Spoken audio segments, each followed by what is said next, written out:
김경수 경남지사가 지난 6일 특검 소환 이후 사흘 만에 두 번째 특검에 출석해서 조사를 받고 있습니다.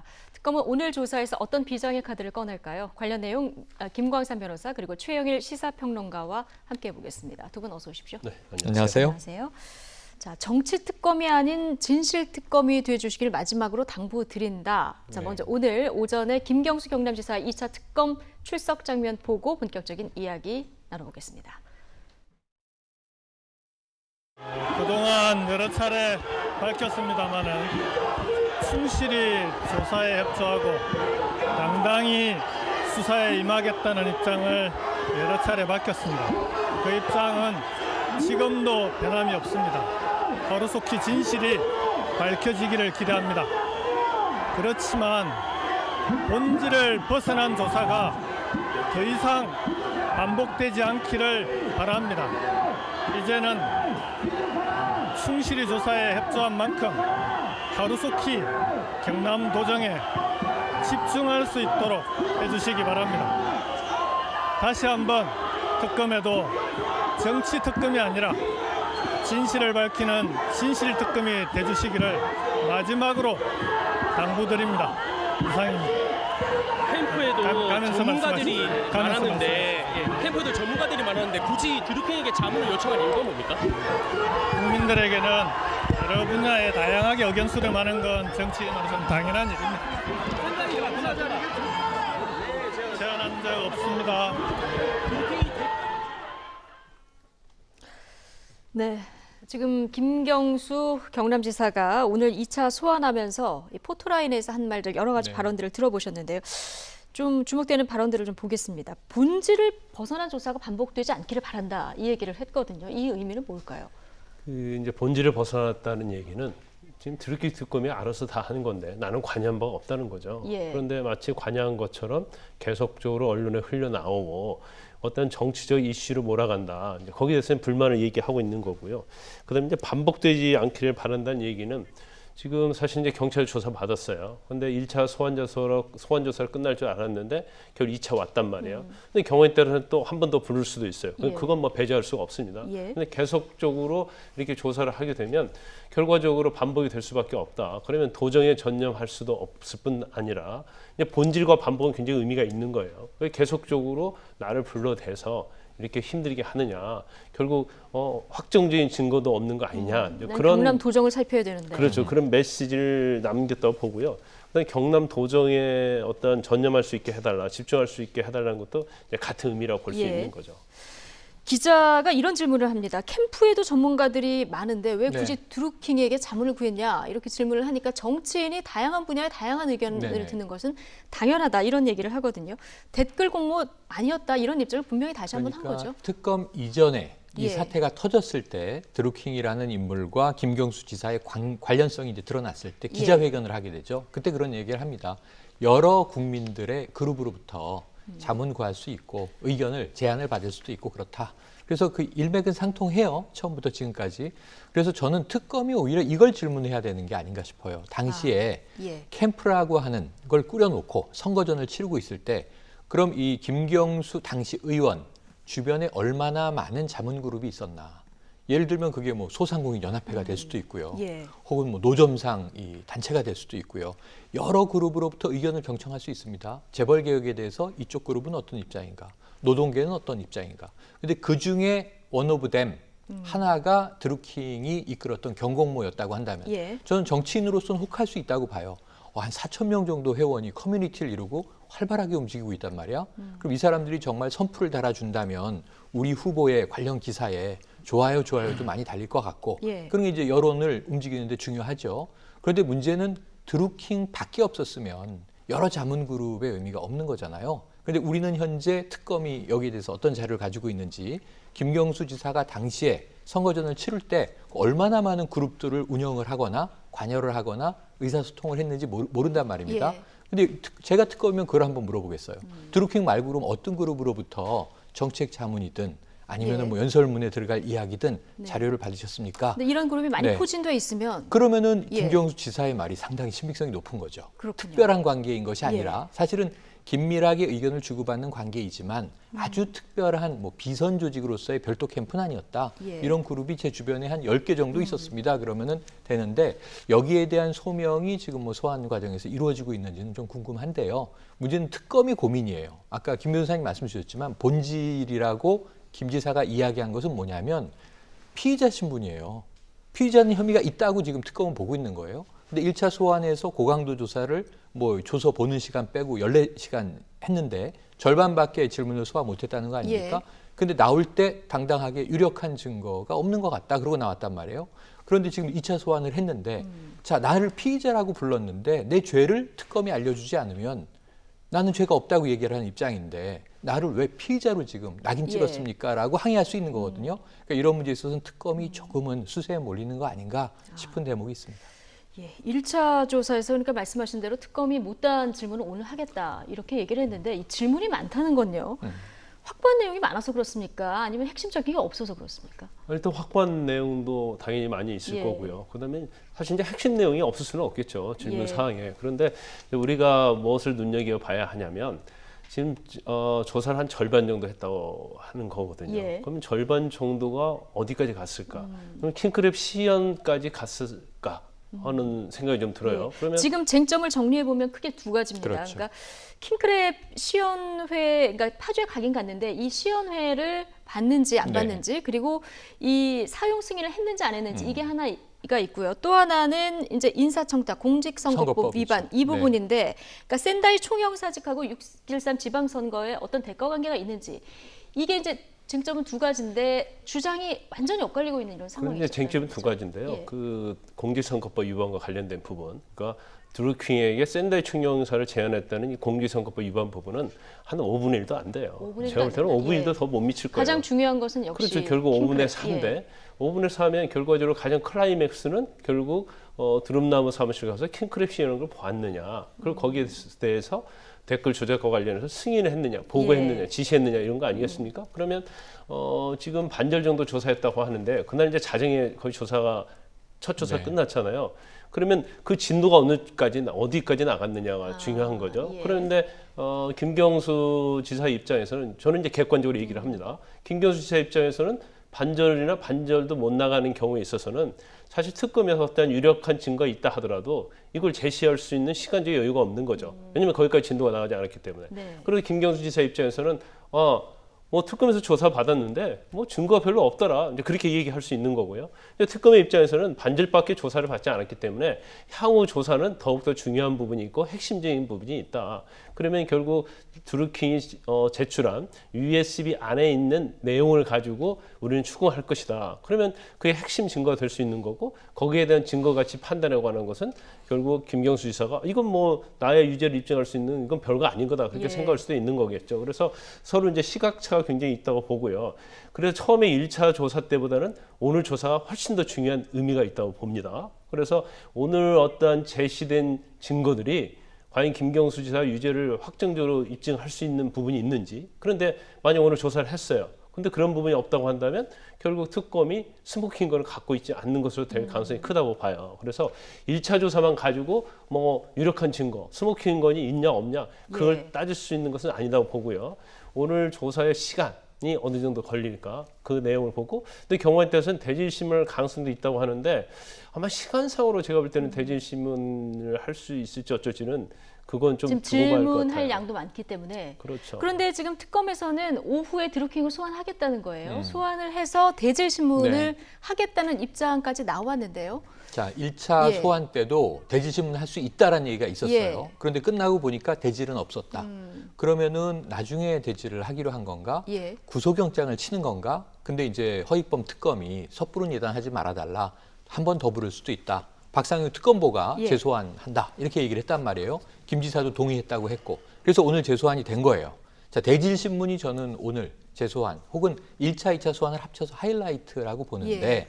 문제는 이게 양자가 동의해야 되는 사안입니다. 대질이라고 하는 게. 특검이 뭐 우격다짐을 할 수 있는 건 아니란 말이에요. 예. 김 지사는 동의했다고 해요. 대질이든 뭐든 다 하겠다. 알아서 하시오. 그런데 문제는 드루킹이 대질에 김모 응할 씨가 것이냐. 나오느냐. 네네, 예. 이거죠. 예. 안 나오면요. 예. 특검이 전 위기에 빠진다고 봅니다. 안 나오면 네, 대질 만약 신문을 할 수 없는 상황이 드루킹이 되면 김 지사와 면대면을 하지 않겠다고 하는 건 뭐냐면 뭔가 캥긴다라고 대중들은 느낄 수 있죠. 예. 그러면 이것도 지금 특검이 설득하지 못한 상황에서 그럼 지금 핵심 범인인 드루킹은 난 김 지사 안 만날래요. 그럼 드루킹이 뭔가 좀 김 지사에게 떳떳하지 못한 느낌을 예. 주지 않겠습니까? 예. 그래서 특검이 이걸 설득하지 못하면 자, 그동안 우리에게 이야기한 대로 김 지사 앞에서 얘기를 해달라. 우리가 퍼즐을 맞춰보겠다. 근데 김 지사는 나는 응하겠다. 드루킹이든 누구든 만나겠다. 근데 드루킹이 안 나오면 전 특검은 위기예요. 예. 자, 이제 이런 상황에서 오늘 2시에 이제 소환을 했다고 지금 오전에 보도가 됐으니까 소환하기로 했다. 네, 지켜볼 텐데요. 어쨌든 대질이 이루어지면 뭔가 여기서 새로운 게 나올 게 있어요. 저는 특검은 상당히 대질이 이루어지기만 하면 그 지역적인 것이든 핵심적인 것이든 예. 그동안 두 사람이 이야기한 것에서 불일치점을 찾으면 되거든요. 예. 이건 조금 수월해집니다. 그런데 만나는 이 이벤트 자체가 벌어지지 않는다면 상당히 좀 미궁에 빠질 가능성이 높다. 근데 이렇게 벌어질 봅니다. 가능성도 좀 있어 보이는 게 네. 드루킹이 특별히 또 대질 조사를 안 하겠다.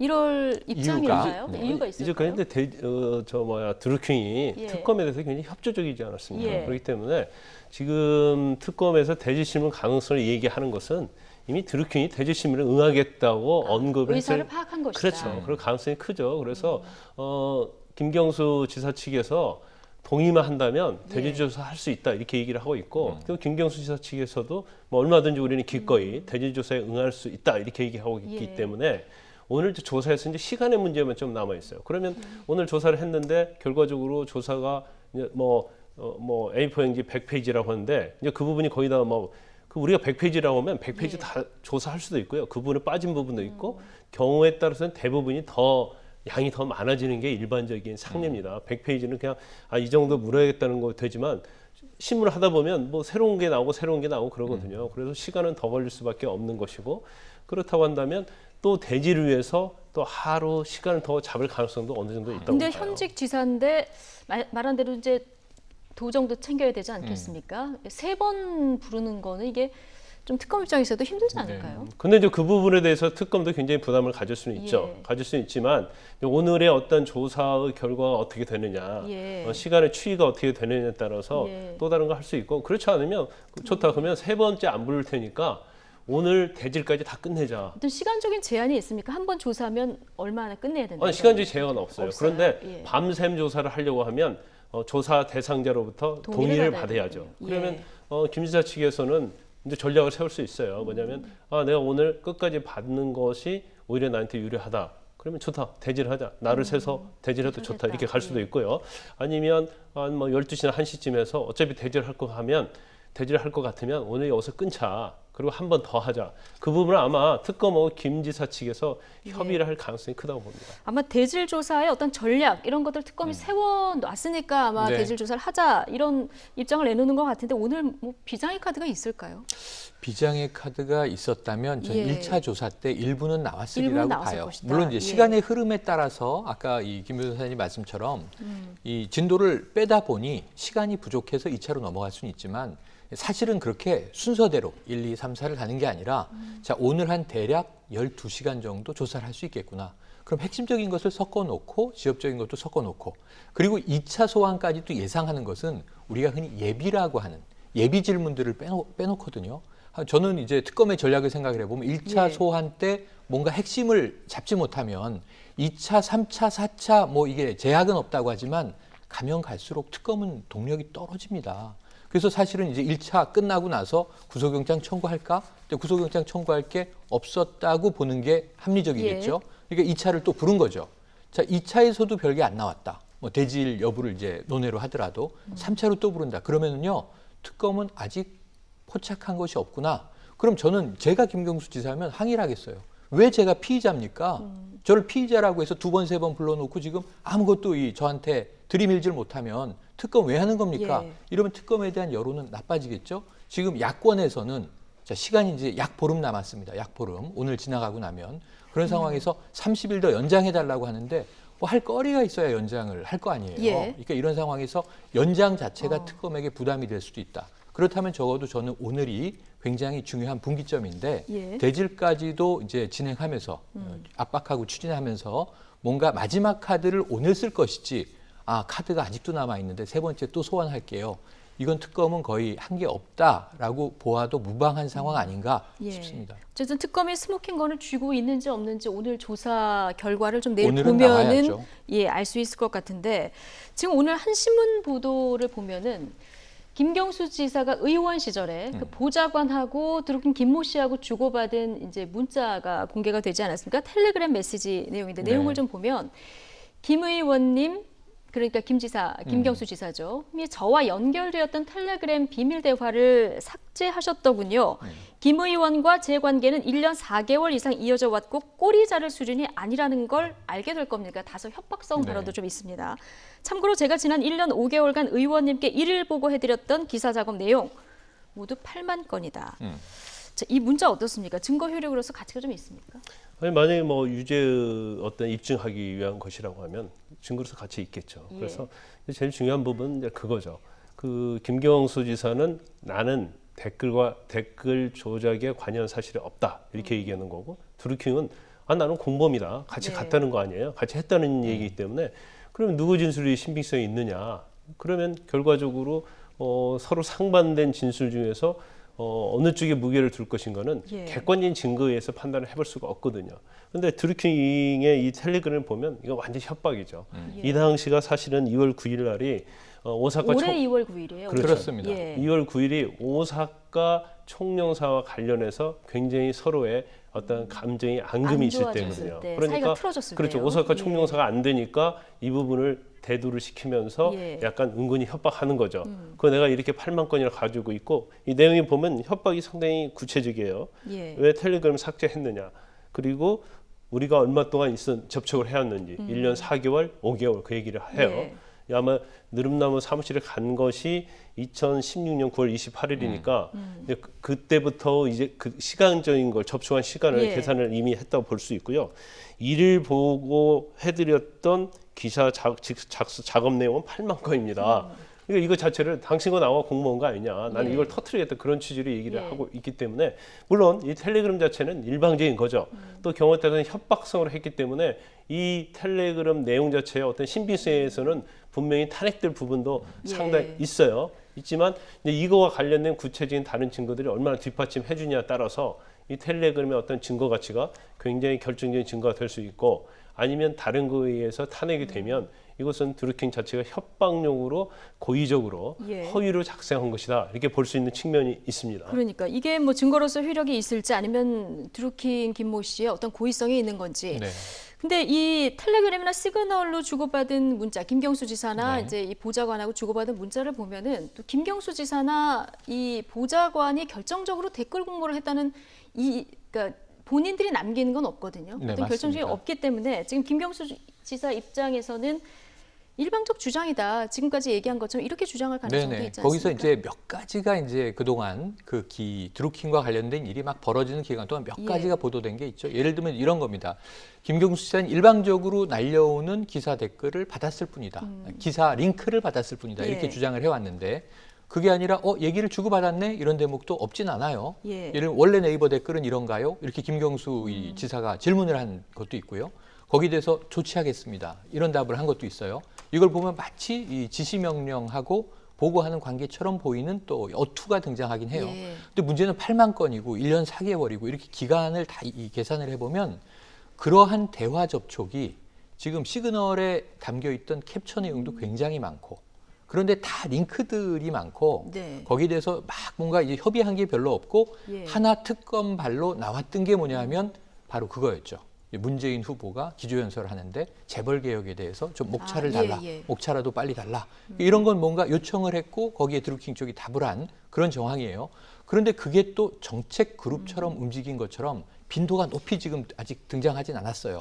그러고 나서 뒤늦게 나온 게 이 지방선거도 도와주면 센다이 총영사직을 주겠다. 아까 이 김 변호사님께서 5분의 1이라고 말씀하셨는데 이건 그동안 쭉 되던 내용이 별게 없다 보니까 공직선거법 다 이제 공소시효 지나가 버리고 나니까 지방선거와 관련된 것들을 찾아낸 것으로 보여집니다. 근데 이 자체를 김경수 지사 지금 완전히 이거 거짓말이다라고 얘기하고 있는 거잖아요. 그래서 이 지방선거 관련 이야기조차 아무것도 아닌 것.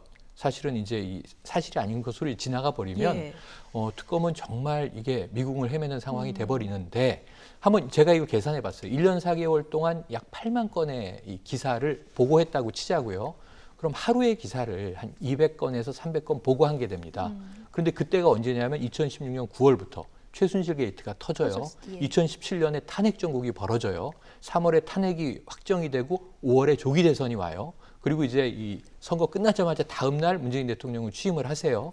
그리고 지금까지 쭉 진행된 기간인데 그럼 이 조기 대선이라는 어마어마한 국정이 용트림을 친 전후해서 정치 관련 기사가 뭐 한 하루에 300개가 아주 많은 것도 아니거든요. 예. 기사가 쏟아져 나오던 시절이거든요. 거기에 링크를 보내고 댓글로 만약 선플, 좋아요를 달고 뭐 이제 문 후보를 지지한다. 뭐 이제 이런 등등의 작업이 벌어졌다고 해서 그 안에서 정말 위법한 걸 찾아야 되거든요. 예. 지금 이 매관 매직을 빼고 나면 업무방해예요. 결국은 이 업무방해죄를 입증할 수 있는 내용은 뭔가 자료는 지금 굉장히 몇만 건 이런 이야기가 나오는데 핵심 자료가 없다. 이게 문제로 보여집니다. 네.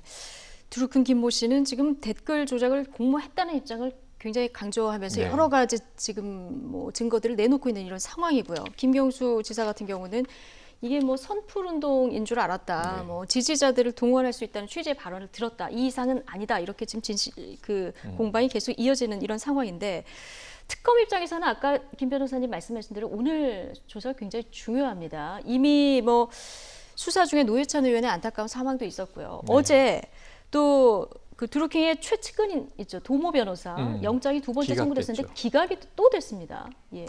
일단 뭐 범죄의 사실 자체는 이제 댓글 조작에 관해서 이제 공동 정범이다. 예. 이게 업무방해죄 이제 공범이라는 거고요. 그다음에 하나는 이제 공직선거법 그 증거 유조. 그러니까 노회찬 의원과 관련된 정치 자금에 있어서 뭐 증거를 유조해서 무혐의를 받게 했다. 그런데 이제 증거 유조를 본인이 직접 한 게 아니고 증거 유조를 이제 교사했다는 그런 내용이었어요. 그러니까 두 가지 범죄 사실, 댓글 공작의 공범이라는 거하고 그다음에 증거 유조를 교사했다. 이게 그 소명이 안 됐다는 얘기가 아니고 법리상 다툼이 있다 이렇게 얘기했어요.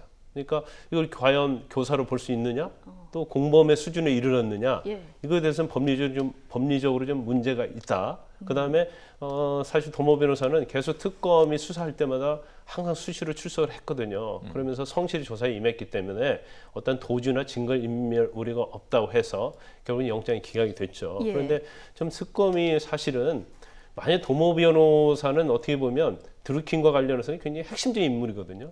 그러면 특검의 계획은 일정은 일단 도모 변호사를 구속을 하고 신병을 확보하고. 그렇죠. 그러면 핵심 인물이기 때문에 신병이 확보되면 사실은 수사하기가 굉장히 수월해요. 예. 그러면 도모 변호사를 통해서 이제 김경수 의원이랄지 아니면 정치인과 관련된 어떤 인맥이랄지 거래랄지 이제 그런 걸 아마 생각하고 있었던 것 같은데 예. 영장이 두 번이나 기각이 됐어요. 그러면 이게 과연 법리적으로 다툼이 있는데 특검에서 이 부분에 대해서 좀 소홀히 판단한 건지 이제 그런 부분에서는 사실은 영장이 두 번이나 기각했기 때문에 특검의 어떠한 판단에 잘못이 있다고 볼 수밖에 없어요. 예. 만약 영장이 발부가 됐다고 한다면 증거가 명확하고 법리적으로 명확하다고 생각할 수는 있겠죠. 그러면 사실 이것도 특검에는 타격이 될 수밖에 없다 이렇게 봅니다.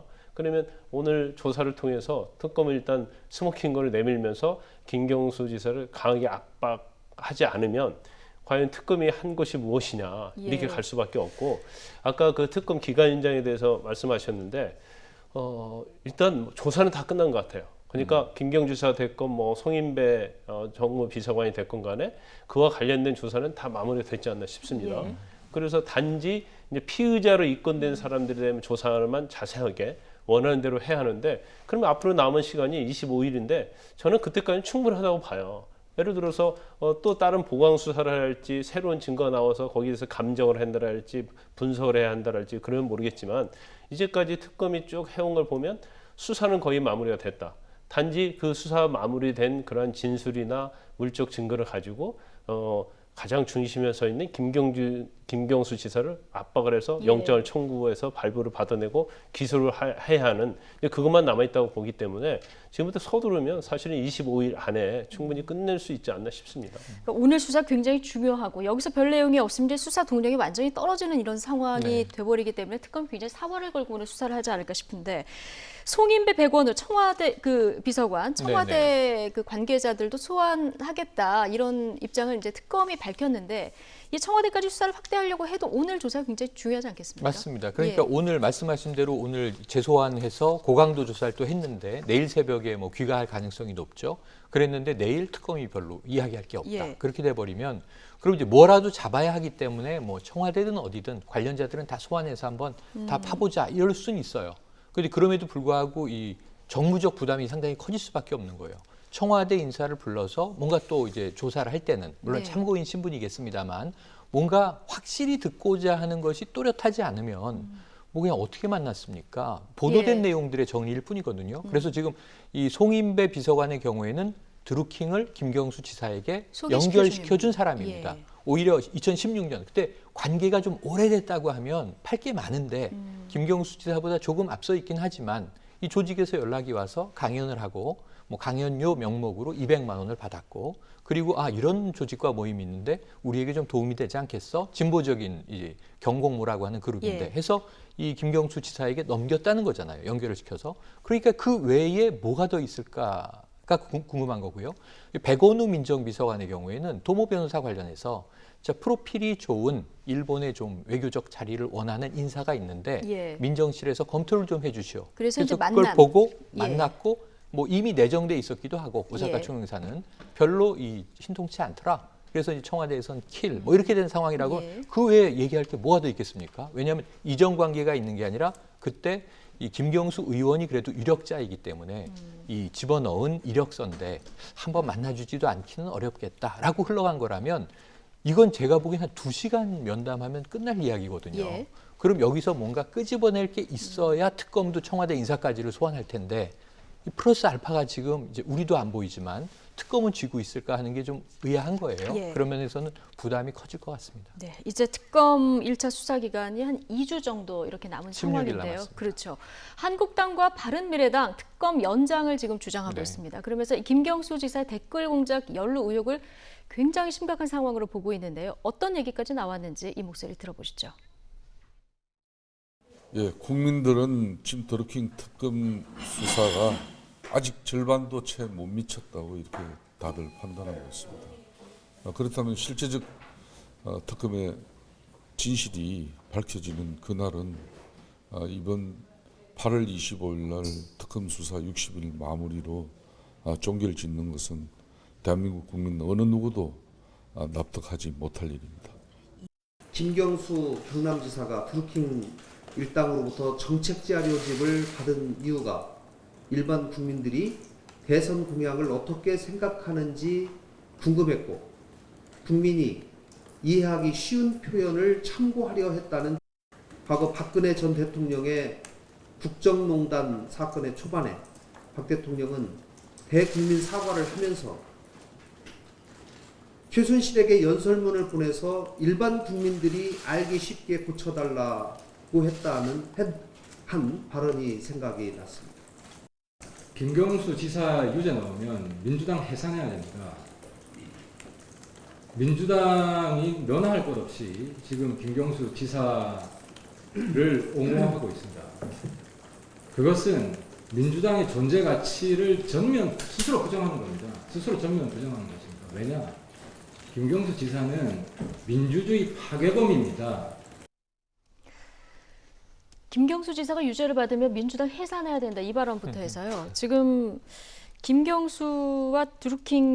지사와 드루킹의 관계를 최순실 국정농단에 지금 비교한 이런 발언까지 좀 나왔거든요. 어떻게 들으셨습니까? 비교 대상이 되지 않죠. 비교 대상이 어떻게 되지 최순실을 않는다. 비교하겠습니까? 최순실은 일단 박근혜 전 대통령이 된 다음에 국정의 전반에 대해서 관여한 거잖아요. 이권도 개입하고, 더군다나 연설문 고쳐주고, 뭐 수석 비서관의 자료도 받아보고, 외교 문서도 받아보고 그랬기 때문에 이건 단순히 뭐 설사 드루킹이 댓글 조작을 했고 여러 가지 범죄이다 할지라도 드루킹이 갖고 있는 어떤 정책 공약이나 그런 거에서 또 뭔가 도움을 얻을 수 있으면 도움은 없죠. 네. 그러니까 취사 선택을 하는 것이지 지금 대선 공약을 드루킹한테 주면서 고쳐달라고 한 건 아니잖아요. 그래서 과도한 비약이라고 보는데 네.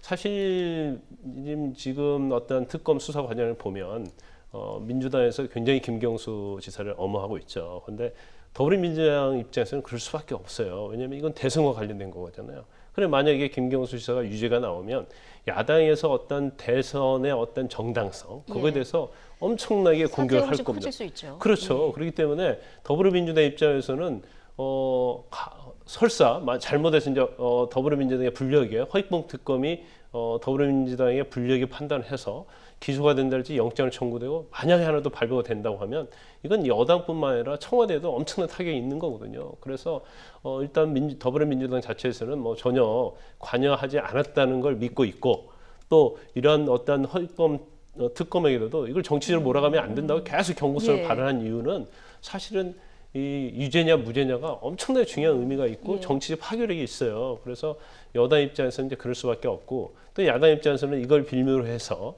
어떤 여당에 대한 공격을 할 수 있고 본인들의 어떤 지지도에 낮은 거랄지 여러 가지에서 밀리고 있는 측면에서 이제 국민의 어떤 지지를 얻으면서 이제 공격하려는 그런 이제 전략적 의도가 있기 때문에 여당과 야당과 관계에 있어서는 어떻게 보면 이제 한판 승부인데 결국 키는 특검이 쥐고 있죠. 예. 특검이 쥐고 있다는 것은 특검이 정말로 확실한 스모킹건을 쥐어야만이 네. 특검의 역할을 할 수 있다 이렇게 볼 수 있습니다. 예.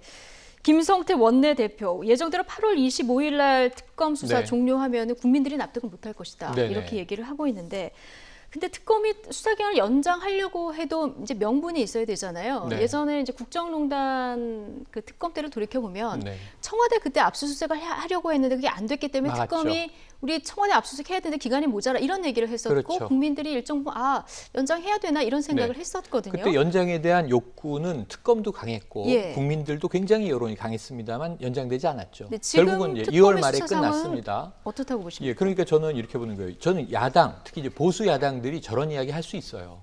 이 최순실 게이트와 비교하고 싶을 거예요. 네. 그 정치적인 이 어떤 바램이 지금 드러나는 대목이라고 보여져요. 그래서 예를 들면 김영우 자유한국당 의원은 이런 얘기를 합니다. 예. 드루킹은 남자 최순실이 될 뻔했다 이런 표현도 썼고요.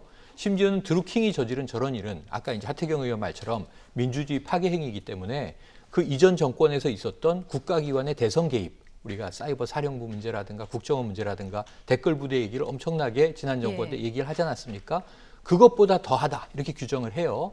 그러니까 야당은 우리만 이랬던 게 아니고 다 이랬어. 그러면은 뭔가 좀 이제 어떤 정치 도의적 면책이 될 것 같은 예, 이러한 단초가 지금 보이긴 할 겁니다. 근데 문제는 뭐냐면요. 아까 키는 특검이다. 김 변호사님 말씀에 100% 공감하는 게 박영수 특검 때를 생각을 해보세요. 언론이 2시 반을 주시하고 있습니다. 이규철 특검 뭐 언제 나오나? 오늘은 무슨 이야기 하나? 나올 때마다 매일 놀라운 소식이 뻥뻥 터져서 대서특필이 되죠. 예. 거기다가 이제 이미 시작 초부터 이 또 태블릿 PC라고 하는 스모킹건이 애초에 터져 나오죠.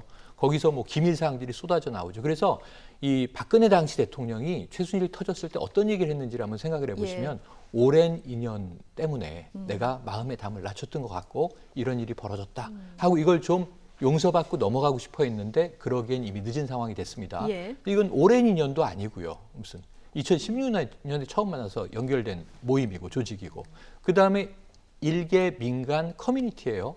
2,000명이냐 4,000명이냐 뭐 규모가 이제 논란이 있지만 경공모냐 경인선이냐 뭐 그렇긴 하지만 그래서 이게 만약에 위법 사항으로 확인이 되는 지점들이 나오면 저는 엄정하게 법적 처벌을 해야 된다고 봅니다만 그럼에도 불구하고 이 게이트의 규모와 크기, 내용, 그 오랜 이 해묵은 역사 이런 걸 따져보면 최순실 게이트와 드루킹 게이트는 정말 좀 차이가 크다 이렇게 생각이 들고요. 특검이 제일 고민이 많을 겁니다. 네. 어쨌든 특검을 바라보는 각 당의 시각이 엇갈리고 있는데 지금 자유한국당과 바른미래당 입장을 봤고요. 반면에 여당과 진보야당에서는 김경수 지사에 대한 믿음, 또 특검에 대한 반대로 또 불신 이렇게 드러내고 있습니다. 이 얘기도 들어보시죠. 김경수 지사는 뭐 자신이 그냥 사을 알면서 불법을 저지를 수 있는 이런 인물은 전혀 아니에요. 예. 하루 이틀 본 것도 아니고 이게 불법인 줄 알면 뻔히 불법을 저지를 그런 인물은 전혀 아니에요. 누가 보더라도 다 이긴다고 생각하고 있었는데 네네. 그런데 굳이 불법까지 해가지고 할 이유가 없는 거죠. 그래서 사람이 착해요. 저보다 훨씬 착한 사람. 저보다 한 50배 착한 분인데 예. 아무튼 이 드루킹은 지금 현재 구속돼 있고 예.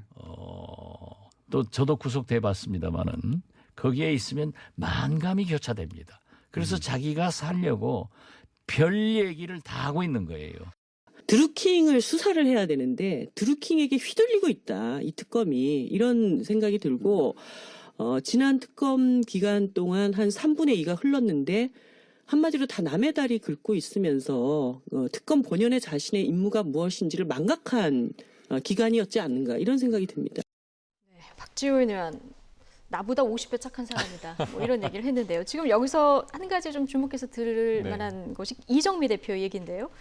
지금 특검이 남의 다리를 긁고 있다. 지금 드루킹에게 휘둘리고 있다.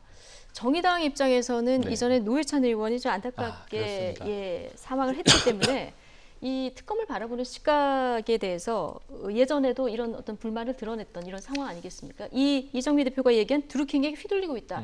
이 발언 어떻게 보십니까? 근데 휘둘리고 있다는 것은 좀 과격한 표현이에요. 예. 그러니까 그건 뭐 제가 볼 때는 논리적으로 좀 맞지 않다고 봅니다. 왜냐하면 수사라는 건 말이죠. 어느 한편의 진술이 나오고 증거가 나오면 그걸 가지고 상대방에 대해서 조사를 해서 추궁을 하는 것은 그건 당연히 수사를 하는 사람 입장은 당연해요. 그리고 특검 자체가 드루킹 특검이잖아요. 그리고 정치인과 연결성을 밝히는 게 특검의 임무이기 때문에 일단 드루킹이 거짓말을 하든 어쩌든 간에 드루킹이 한 진술, 그다음에 드루킹과 관련된 핵심 경공모 회원들, 뭐 경인선 회원들의 어떤 진술 이런 것을 다 확보하고 또 뭐 USB 저장 장치 내용에 있는 이런 것들 이런 것들은 이미 나와 버렸는데 또 조사가 되었는데 이걸 가지고 사실은 추궁하고 수사할 수밖에 없는 입장이에요. 그래서 특검은 일단 수사하는 기관이고요. 특검 밖에 있는 그런 지금 굉장히 특검에 대해서 비판적인 사람들은 정치권이단 말이에요. 근데 이 힘에 있어서 사실은 이건 균형이 맞지 않아요. 왜냐하면 특검은 기껏 해봤자 브리핑 한 번 정도 하는 거예요. 또 브리핑 하는 데 있어서도 한계가 있죠. 왜냐하면 말할 수 있는 부분이 있고 말할 수 없는 부분이 있거든요. 그래서 저는 지금 특검을 바라보는 시각은 뭐 그렇게 한쪽에 치우쳐 있다고 보지 않습니다. 그리고 뭐 특검이 결과를 어떤 결과를 낼지는 모르겠어요. 그렇지만 수사에 있어서는 어차피 정도의 길을 걸어가야 하고 수사의 결과 자체가 제가 볼 때는 더불어민주당이나 아니면 정의당 이렇게 분리하고 뭐 기울어진 그런 수사하는 결과는 나오지 않을 거라고 생각하거든요. 그러면 특검이 가는 방향으로 좀 그대로 지켜봤으면 좋겠다는 생각을 하고 결국 뭐 25일이면 뭐 거의 끝난다고 저는 보고 아까 말씀드렸잖아요. 그러면 결국은 김경수 지사를 수사를 하고 나면 기껏 부를 수 있는 사람이 송인배 비서관이나 백원우 정도밖에는 되지 않아요. 그러면 사실 그 사람들은 이 드루킹 특검의 어떤 범죄 사실과 직접적인 연관이 없지만 1차 수사 기관이면 충분하다. 그렇죠. 그런데 안 부를 수는 없는 거거든요. 그래서 부를 것이라고 보고 결국은 관건은 이제 김경수 지사에 대한 유죄 무죄 부분이기 때문에 이 부분을 좀 지켜보는 것도 괜찮지 않나 싶습니다. 어쨌든 정의당 입장에서는 이게 댓글 공작이 본질인데 이 수사에서 조금 벗어난 그 자당의 의원들에 대한 그 초점이 좀 맞춰졌었기 때문에 이런 반응이 나온 것이 아닌가 이런 생각이 들고요. 증거로 말하겠다는 허익범 특검 오늘 뭐 결정적인 증거를 내놓을지 이건 좀 지켜보도록 하겠습니다. 정치권 소식 좀 알아볼게요. 민주당 지금 당권 경쟁이 한창 진행 중입니다. 지금 중반으로 치달았는데 친문 경쟁으로 좀 과열되는 이런 분위기가 감지가 되고 있습니다. 이렇다 보니까 지금 친문의 핵심이죠. 삼철로 불리는 전해철, 이호철, 양정철 이 세 사람이 특정 후보를 지지하지 않겠다 이렇게 선언을 했습니다. 네네 맞습니다. 양정철 지금 이 전 비서관은 지금은 뭐 무직 상태죠. 그래서 이제 해외 여행하고 책 쓰고 이제 하지만 그러면 정치적인 질문을 기자들이 하면 원론적인 답변을 하고 그렇기 때문에 정치에 거리를 두고 문정부에 참여하지 않겠다 이렇게 선언했던 인물입니다. 그런데 이 세 명의 이번 당권 후보 중에 누구를 뭐 지지한다는 얘기를 한 적은 없는데 언론이 해석을 계속 하고 있죠. 이호철 전 비서관도 그렇고요. 하지만 전해철 의원만은 초기부터 김진표 후보를 지원하는 것 아니냐 이런 이제 뉘앙스로 흐름이 만들어졌습니다. 그럼 어찌 보면 친노 그룹의 좌장, 친문의 핵심 인물들도 의견이 갈려 있다. 근데 이들의 좀 힘을 얻으면 아무래도 이제 문재인 대통령에 대한 지지지 그룹들의 지지를 더 얻어낼 수 있지 않겠느냐 이런 셈법은 명확하게 이제 우리가 가늠할 수 있는 거고요. 그런데 이번에는 이번 입장을 밝히지 않겠다라고 하는 것은 이 개입하지 않겠다는 얘기잖아요. 그럼 이제 전해철 의원도 나는 특별히 김진표 후보를 지지하지 않습니다. 다만 세 후보 중에 누가 되더라도 지켜볼 뿐입니다. 이런 선언이 나온다면 예. 이제 전선에서 물러나는 형태가 될 거고요. 그럼 이제 이 세 사람의 후보는 자력으로 승부를 이제 벌일 수밖에 없는 상황입니다. 예. 그리고 이제 유권자들이죠. 당심 결국은 권리당원, 대의원 예. 그리고 일반 당원과 10%의 국민들은 알아서 호불호에 따라서 이제 투표를 해야 되는 건데 저는 애초에 많은 분들이 그렇게 해서 그랬어요. 결국은 문심이 어느 쪽에 흘러가느냐다. 그러니까 문심을 다른 말로 하면 청심입니다. 네. 청와대의 마음인데 청와대 개입하지 않을 것이다 이렇게 생각을 했어요. 결국은 이제 이 당론 선거, 여론 선거로 흘러갈 것이다. 세 명이 자기 기량을 보여주는 수밖에 없다. 근데 지금 그렇게 흘러가는 구도인 것 같아서 이것은 뭐 저는 정당한 게임이다 이렇게 보고 있습니다. 예. 뭐 삼철의 중립선언 문재인 대통령에게 뭐 부담이 될 될 수 것을 있죠. 네. 우려했기 때문에 뭐 이런 중립선언을 했을 텐데 어쨌든 전해철 의원 제외하고 나머지 이호철 의원 그리고 양정철 의원은 곧바로 또 해외로 출국을 네. 한다 이렇게 전해지고 있습니다. 자, 이런 민주당 전당대회에서 누가 당 대표를 거머쥐게 될지 이건 좀 지켜보도록 하고요. 바른미래당도 지금 전당대회 준비가 한창인데요. 어제 손학규 고문이 출마를 선언하지 않았습니까? 지금 민주평화당에서는 정동영 대표가 선출이 됐고요. 민주당에서는 지금 보신 대로 이해찬 의원이 출사표를 던진 상황인데요. 이른바 올드보이들의 귀환이 정치권의 또 다른 이슈로 떠오르고 있습니다. 이 세 사람, 그런데 2007년에도 아주 특별한 인연이 있었는데요. 장민정 앵커가 정리해드립니다. 올드보이들이 돌아왔습니다. 얼마 전 정동영 의원이 민주평화당 대표로 뽑혔고요. 이해찬 의원과 손학규 상임고문이 더불어민주당과 바른미래당의 당권을 노리고 있죠. 이 올드보이들을 바라보는 시선이 곱지만은 않습니다. 인물이 그렇게 없느냐? 한낱 노욕이다. 프랑스는 마크롱 대통령, 캐나다는 트리도 총리, 선진국은 세대 교체가 대세인데 왜 우리만 역행하나? 뭐 이런 비아냥도 있는데요. 그들도 이런 여론을 잘 아는 듯 마지막 기회, 마지막 소임을 달라고 호소했습니다. 10년 만에 저에게 기회를 주셨습니다. 저에게 다시 못 올 기회를 주셨습니다. 이제 와서 뭘 하려고 하느냐? 무슨 욕심이냐? 이런 만류와 비아냥과 비난을 무릅쓰고 나왔습니다. 제30년 전신회의 마지막 소임을 위해서 이 자리에 섰습니다.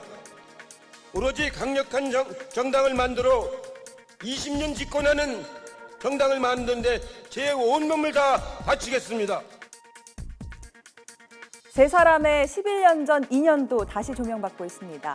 2007년 17대 대선을 앞두고 대통합 민주신당 대통령 후보 경선에서 경쟁했던 사이거든요. 정동영이가 될 경우에도 저는 손학규 후보의 힘이 필요합니다. 이해찬 후보의 힘이 필요합니다. 우리가 함께하면 못 이길 장벽이 없습니다. 이명박을 능히 이길 수 있습니다, 여러분. 결국은 인물 대결이 됩니다. 이명박을 이길 수 있느냐? 경제에서 이길 수 있느냐? 국민은 그것부터 봅니다. 선택의 기준, 그것은 단 하나입니다. 첫 번째도 본선 경쟁력이고, 둘째도 본선 경쟁력이고, 셋째도 본선 경쟁력입니다. 당시 대통합 민주신당 후보로는 이 정동영 대표가 뽑혔지만 대선에서 이명박 전 대통령에게 고배를 마셨죠.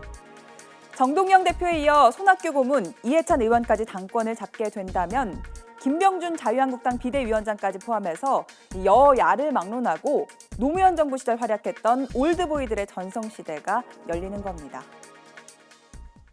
네. 이 세 사람 11년 전으로 돌아가니까요. 같은 당 대선 후보로 경쟁을 하던 이런 사이였었는데요. 이제 다른 위치에서 또 다른 만남을 이어갈 수도 있는 이런 상황이 된 거예요. 어떻게 보면 이제 2007년에 어떤 데자뷰가 되는 듯한 그런 느낌이 듭니다. 그리고 일단 뭐 민주평화당의 정동영 의원은 이미 대표로 확정이 됐고요. 그 다음에 뭐 바른미래당하고 그 다음에 민주당 이제 누가 근데 굉장히 유력한 둘 다 가능성이 가장 확률이 많은 유력한 주자면 결과적으로 2007년 당시로 돌아가는 것이 아니냐 그런 걸 좋게 보는 시각도 있고 우려하는 시각도 있죠. 근데 사실은 정치에 있어서 경륜이 굉장히 중요하다고 봐요. 예. 그렇지만 그 경륜이 잘못했다가는 어떤 개혁과 혁신을 하는 데 있어서 장애물이 될 수 있다는 우려가 굉장히 많죠. 그리고 10년이면 우리가 강산이 변한다고 그러잖아요. 예. 그럼 10년 동안 과연 이 정치권에 있어서 특히 이제 자유한국당 보수 정당을 제외하고 그렇게 우리가 인물이 없었느냐. 예. 그 10년이라는 긴 세월 동안에 우리가 항상 정치를 할 때 선거, 총선 하면 세대 교체를 얘기를 하거든요. 예. 그런데 마치 뭐 만약에 뭐 세 분이 다 당대표 된다고 한다면 결과적으로 우리의 어떤 정치를 쥐락펴락하는 당대표가 되는 거잖아요. 그리고 제일 중요한 것은 그거죠. 공천권을 주고 있는 당대표가 되는 거예요. 그렇죠. 그러면 예. 결국 당대표는 공천권을 행사할 때는 결국 자기 사람을 심으려고 하는 거고 그러면 각 당의 그 당대표의 어떤 친한 사람들 우리가 뭐 친문 그런 것처럼 그런 사람들이 포진을 하고 된다고 한다면 결국 당대표의 의지에서 정치가 가기 때문에 과거를 회귀하는 것이 아니냐 그런 상당한 예. 우려가 있을 수 있다고 봅니다. 그래서 굉장히 중요한 시점에 당대표 그렇죠. 선출들이기 물론 이제 때문에 결과를 뭐 예. 지켜봐야 하겠지만 예단할 수는 없습니다만은 그런 우려는 충분히 나올 수 있다고 봅니다. 예. 경륜만큼 중요한 것이 없다. 세대 교체가 필요하다. 뭐 이 올드보이들 귀환하면서 정치권 의견이 분분한데요. 그런데 올드보이들 다 실패했던 사람들이다. 이런 비판도 일각에서 나옵니다. 들어보시겠습니다. 분들이 과거의 뭐 정치에 따라서 지금 국민들이 선택하면 되는 거지 뭐 그게 무슨 문제겠어. 근데 다 실패했던 사람들이거든요. 대통령에도 실패하고 그 후에 행보가 이리 갔다 저리 갔다 저리 갔다 뭐 저도 몇 군데나 왔다 갔다 했는지 잘 기억이 안 날 정도로. 예. 그렇게 막 변신을 거듭하면서 어떻게든지 살아남으려고 발버둥치는 모습을 보인 분들인데 그게 이렇게 엄청나게 변화한 새 시대에 맞는 인물이냐 이거예요. 정치라는 것이 뭐 다양한 세대를 좀 대표해야 되는데 예. 다시 좀 다양한 세대를 대표하고 좀 미래를 대표하려면 물론 경륜이 많은 분들의 경륜도 굉장히 소중합니다. 그분들의 예. 경륜을 담아내는 것도 중요하지만 또 그분들의 경륜까지 담아내서 미래를 좀 보여줘야 될 때가 아닌가. 그러니까 너무 자꾸 과거로 회귀해서는 안 되지 않나 이런 생각이 듭니다. 예.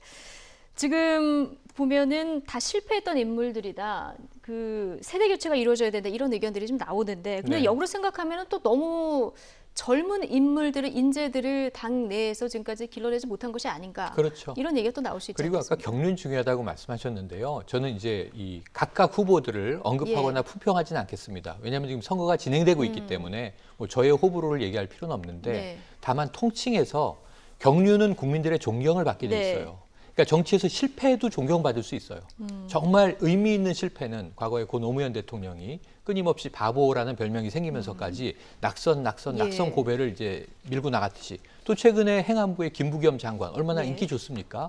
정말 대구라는 텃밭에서 안 되는 것 같은데 계란으로 바위를 쳐서 결국은 예. 해내잖아요.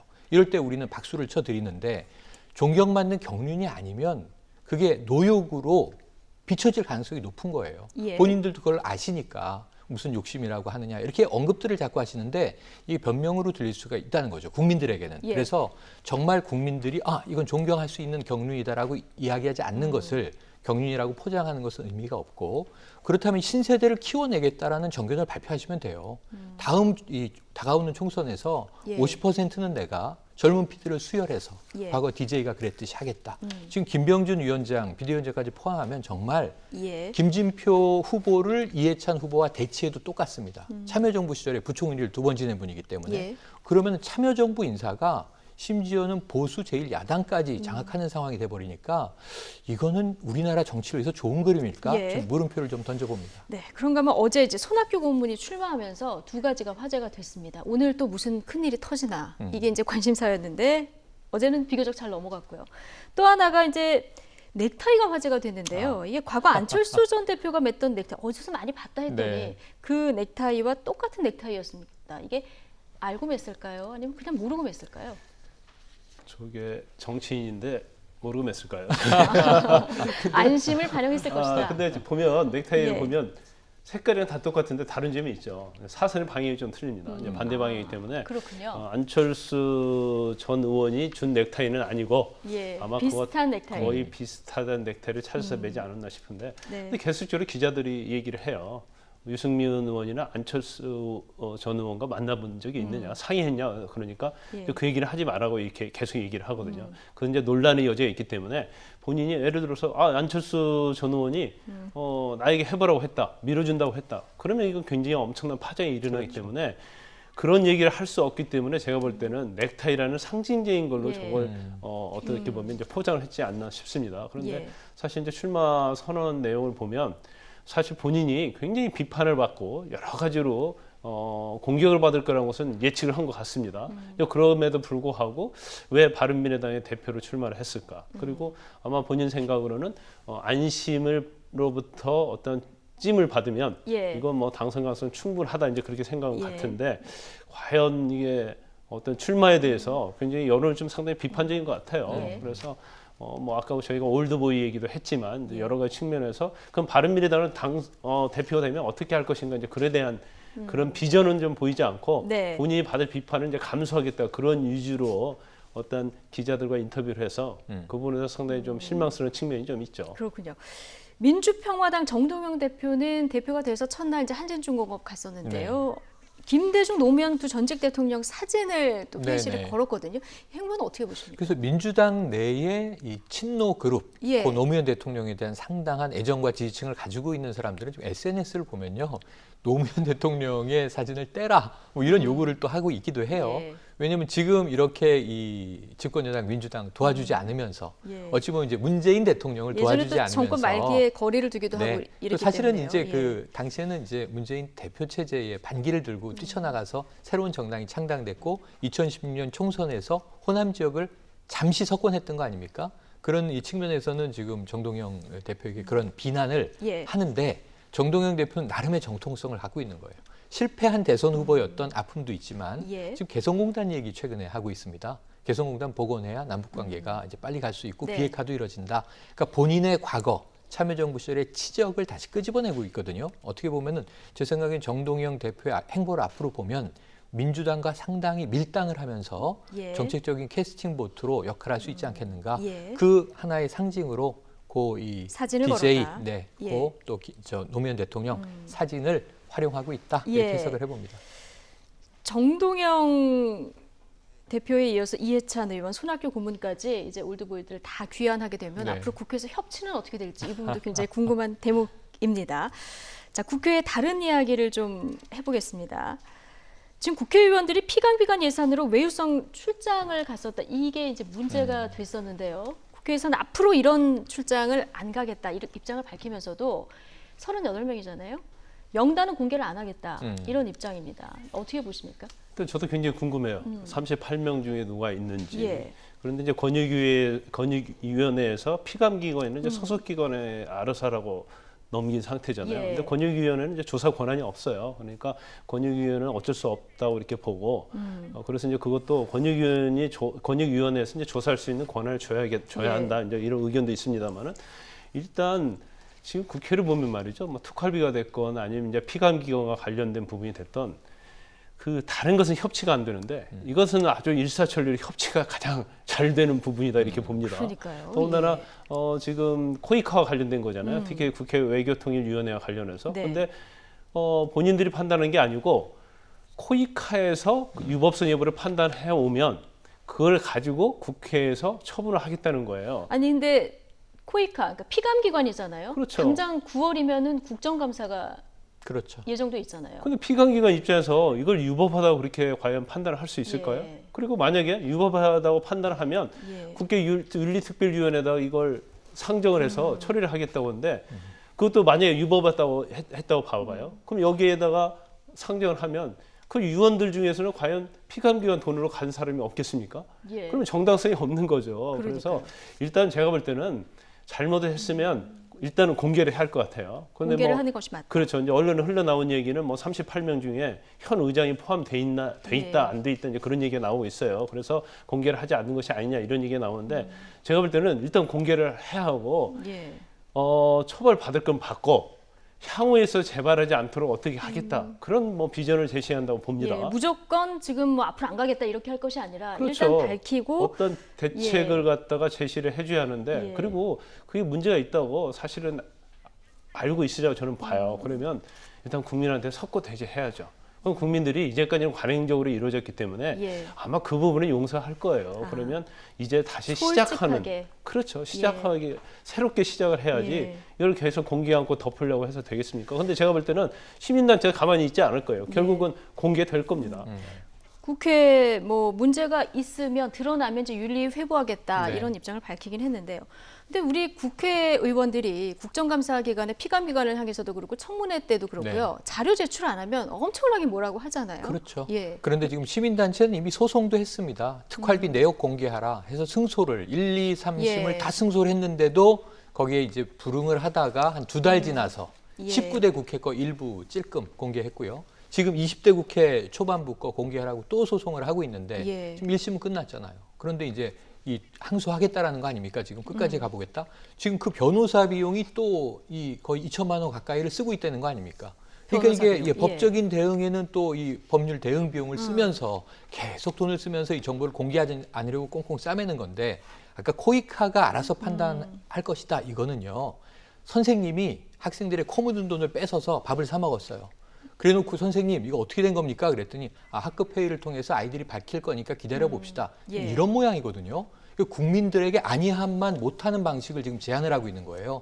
코이카가 이게 문제가 있는지 없는지를 자체 판단할 겁니다. 그러고 우리는 2달 후에 국정감사 할 겁니다. 예. 코이카는 우리의 피감기관입니다. 지금 이거죠. 가이드라인까지 제시한 네. 이런 상황이에요. 이게 무슨 얘기입니까? 예. 지금 말을 안 하는 게 오히려 전 낫다고 보는데 이런 얘기는 국민들을 아주 우습게 보는 행위인데 말씀하신 대로 시민단체 근데 잠깐 국민들이 석고대죄하면 용서하실 거라 그랬는데 1. 석고대죄 안 할 거고요. 제가 보기엔. 첫 2. 번째는. 국민들이 용서 안 할 겁니다. 예. 석고대죄를 해도 근데 네. 석고대죄를 안 할 거기 때문에 용서를 안 할 거거든요. 예. 한번 끝까지 보시죠. 38명 명단 제가 이 자리에서 얘기하게 되는 시간이 오리라고 봅니다. 네. 처음부터 석고대죄를 했으면 좀 용서하지 그러니까요. 않을까요? 예. 어쨌든 지금 좀 시점이 늦었다 이런 얘기를 해주셨는데 특활비 논란도 말씀하신 대로 지금 가열이 되고 있습니다. 국회에서는 2016년 특활비 공개하라고 법원에서 했더니 이거 항소하겠다고 하는 입장이고 어제 참여연대가 그렇다 보니까 계속 열심히 뛰고 맞습니다. 있는데 2011년부터 2013년까지요. 특활비 내역을 더 상세하게 지금 공개를 했는데 가장 많이 받은 사람이 황우여 새누리당 전 원내대표거든요. 6억 2,341만 원. 그리고 박지원 전 원내대표, 민주통합당 김진표 전 원내대표들, 그러니까 뭐 이한구 새누리당 전 원내대표도 마찬가지인데 원내대표들 다 5억에서 6억 정도의 이 특활비를 다 받아갔단 말이죠. 어떻게 보십니까? 눈먼 돈이라는 얘기가 계속 나오고 있는데 그럼 저렇게 많은 돈을 받았는데 영수증 처리가 안 됐다. 예. 그러면 저 돈이 어떻게 쓰여졌는지 알 수 없는 거고. 다 국민 세금인데요. 그렇죠. 근데 전에도 뭐 우리 홍준표 의원이랄지 뭐 신계륜 전 의원 같은 경우에도 뭐 생활비에 쓰고 유학비를 줬다 이런 얘기잖아요. 예. 근데 사실은 저런 돈도 사실은 업무상 법적으로 엉켰다면 업무상 횡령이 될 수 있어요. 그런데 단지 국회라는 이유로 이런 것들을 다 묻힌다고 보고요. 그래서 이제 특활비를 이제 없애자는 여론이 굉장히 강하지 않습니까? 근데 거기에 대해서는 답변을 하지 않고 이제 영수증 처리를 하겠다 이렇게 얘기를 하고 있어요. 그러니까요. 예, 말씀하신 대로 이렇게 국회 특활비에서 국민적 여론이 나빠지니까 각 정당에서 이제 대책을 내놓았는데 내놓고 있는데 어제 원내대표들이 만나지 않았습니까? 일단 특활비 폐지는 아니고요. 일단 뭐 투명성을 좀 높이겠다 이런 얘기를 했는데요. 그동안 이 각 당에서 특활비와 관련해서 어떤 얘기들을 해왔는지 일단 들어보고 다시 오겠습니다. 특활비가 전혀 필요 없다 이렇게 할 수는 없을 것 같습니다. 그러나 가능하면 모든 것은 공개를 원칙으로 하고 좀 더 투명하게 운영되어야 한다. 국회가 모범을 보임으로써 특수활동비 대상자들의 쌈짓돈으로 이 돈이 쓰여지는 일은 없도록 자유한국당은 국회부터 특수활동비를 일체 수령하지 않겠습니다. 상임위원장한테 주는 특활비죠. 지금 저희가 이해가 안 가는 게 이제 당 차원에서 안 하겠다는 건지 아니면 원대님 개인 차원에서 안 하겠다는 건지 그게 좀 이해가 안 가요. 좀 더 단호한 태도를 견제해야 된다고 생각하고요. 특활비 즉각 폐지를 위해서 국회 보이콧을 할 것을 제안을 합니다. 논의된 내용을 보니까 제정신 가진 정당 바른미래당밖에 없습니다. 지금 뭐 하태경 의원은 오늘 녹취인데요. 바른미래당만 지금 특활비 폐지를 주장하는 이런 상황이 됐고 거대 야당은 기존에는 지금 들어보셨듯이 뭐 문희상 한다 국회의장도 대명천재 깜깜이 돈, 쌈짓돈 말이냐? 있어서는 안 된다 이렇게 얘기했다가 결이 바뀌었고요. 예전에 뭐 이 특활비 문제 굉장히 개혁할 것처럼 하다가 결과적으로는 지금 투명성, 그러니까 양성화만 시키고 특활비는 그대로 둔다. 그러니까 특활비 폐지법 이게 발의가 어렵게 됐는데 이게 이제 유야무야 폐기 수순으로 가는 지금 겁니다. 바른미래당 말고 이제 정의당이 폐지를 먼저 얘기했죠. 예. 지금 어떤 이야기가 나왔냐면 고 노회찬 의원의 유작이 무력화됐다. 이런 표현까지 등장했거든요. 왜냐하면 노회찬 그 의원이 그렇게 안타깝게 세상을 떠나기 전에 드루킹 문제가 터져나오기 전에 무슨 이야기를 했던 거냐면 3천만 원 특활비를 반납했잖아요. 받을 이유가 없는 돈이다라고 반납했고 정의당은 폐지당론 정했는데 여기에 이제 바른미래당 의원 일부도 함께 발의를 했습니다. 그러니까 이 불과 몇 명, 10명도 안 되는 사람들 외에는 특활비에 대해서는 입을 다 닫고 있는데 지금 폐지는 물 건너갔고 양성화하겠다. 양성화라는 내용이 뭐냐? 영수증 첨부하겠다. 그럼 그 전에 먼저 지금까지의 특활비 내역을 공개를 하는 게 맞아요. 그리고 어디에 지금까지 이 돈을 써왔는데 이 돈은 꼭 필요한 돈이니 국회 의정활동에 그러면 그대로 쓰면서 영수증을 첨부하겠다. 그럼 그다음에 두 번째로 개혁을 해야 되는데 특수활동비라는 이름을 버리고 이 예산을 정상적으로 반영해야 돼요. 그게 입법 연구비라든가 혹은 뭐 이제 국내 해외 시찰비라든가 필요한 항목의 요소로 만들어서 개정 항목을 정규화해야 돼요. 특활비는 우리가 알다시피 긴급할 때 정보를 수집하거나 조사, 수사할 때 쓰는 돈 아닙니까? 국회에 이걸 왜 60억에서 80억을 씁니까? 그러면 이걸 정상 예산으로 배정하는 거죠. 이런 일을 국회가 힘을 다 가지고 있는데 특활비 명목은 그대로 두면서 결국은 쌈짓돈의 유지 아니냐? 영수증이 첨부된 쌈짓돈인데 영수증은 또 얼마나 정확할까? 이런 고민들을 우리가 해봐야 되거든요. 그 영수증도 공개를 하라 그럴 때 하면 되는데 이것도 이제 할 수 없다. 이렇게 되면 어차피 마찬가지가 되는 상황이 되는 건데. 특수활동비라는 명목이 아주 돈을 쓰기가 좋거든요. 지금 드러나지 그래서 않게. 지금 각 당에서는 그러니까 없애지 결국은 않으려고 판공비나 품위유지비를 특활비라는 명목으로 쓰고 싶은 국회의원들의 욕심이고 기득권이에요. 전 이거 잘못됐다고 봅니다. 네, 그동안 워낙 이 특활비 폐지와 관련해서 각 당 원내대표들도 강경한 목소리를 냈기 때문에 혹시 어제 원내대표, 그러니까 이제 교섭단체 구성된 한국당, 민주당, 바른미래당 원내대표 만남에 있어서 혹시나 뭔가 대책이 나오지 않을까 했는데 결국은 또 유야무야 이렇게 넘어가는 것이 아닌가 협치라는 우려가. 표현을 우리 김 변호사님이 쓰셨는데 이게 협치 아니고 저는 연대라고 봅니다. 연대. 국회의원 연대. 네. 그렇습니다. 어쨌든 이 국민들 눈높이에는 좀 맞지 않는 이런 어떤 대책들이 아닌가 싶은데 문제는 또 있습니다. 아까 최영일 평론가 잠깐 언급을 해주셨는데 국회에 지금 대법원의 특활비 공개 내역에 불복하고 항소를 준비하고 있지 않습니까? 여기 들어가는 소송비도 국민 세금이라고 합니다. 들어보시겠습니다. 지금까지는 계속 변호사 선임을 해왔습니다. 해왔고 얼마 전에 정보공개 청구를 해서 자료를 받아보니까 2015년 이후에 이 정보 공개를 거부해서 생긴 소송에서 국회가 쓴 변호사 비용만 3,300만 원인 걸로 나옵니다. 그런데 아마 이번에 항소를 하면은 또 추가로 변호사 비용을 더 사용하게 되겠죠. 다 국회 예산에서 나가는 거라서요. 다 국민들 세금이라고 할 수 있습니다. 네. 이게 다 국민 세금 아니겠습니까? 국민들 한 푼 두 푼 모으기도 굉장히 힘든데 이런 상황에서 세금을 내는 건데. 그러네요. 18대 국회 때도 1심, 2심, 3심 다 국회에 패소를 했어요. 근데 이번에 소송 제기해서 결국 국회에 패소했잖아요. 질게 뻔한 소송입니다. 그렇죠. 이게 1심도 사실은 질게 뻔한 소송이에요. 근데 일반적으로 우리가 질게 뻔한 소송에 있어서는 그 대응을 하지 않거든요. 변호사 선임할 필요 없죠. 그리고 뭐 답변서 안 내고 가만히 있으면 그건 확정이 되는 겁니다. 그럼에도 불구하고 1심에서도 변호사 비용을 1,600여만 원 정도 사용했다고 그래요. 1,600만 원 사용해서 1심 졌어요. 그러면 2심, 3심 가도 질 게 뻔하단 말이에요. 왜냐하면 똑같은 재판이 전에 있었으니까. 그럼에도 불구하고 항소를 하겠다는 거죠. 그러면 또 변호사 비용 들어가겠죠. 근데 변호사 비용 그 자체를 보면 이제 특활비에 비하면은 이거 뭐 뭔지만 또 못하겠죠. 그러니까 이 정도는 드려도 뭐 상관이 없다고 생각하는 것 같고 중요한 것은 왜 그러면 계속적으로 대법원까지 갈 가능성이 큰데 그럴까? 근데 결국 이제 시간 끌기라는 거죠. 그래서 시간이 계속 끌다 보면 결국 지금 20대 국회가 끝나게 되고 그 이후에 공개되는 것은 별 문제가 없다. 결과적으로 시간 끌기용이다. 그런데 시간 끄는데 그냥 끄는 게 아니고 국민의 세금이 들어가면서 시간이 끝나는데 더 큰 문제가 있는 거죠. 국회의원들 깜깜이 돈을 이렇게 쓰다 보니까 좀 감이 없어진 게 아닌가 이런 생각이 듭니다. 날도 더운데 국회에서 들어오는 소식들 전해드리다 보니까 더 덥다 이런 생각도 듭니다. 자, 지금까지 김광삼 변호사 그리고 최영일 시사평론가와 함께했습니다. 두 분 고맙습니다. 고맙습니다.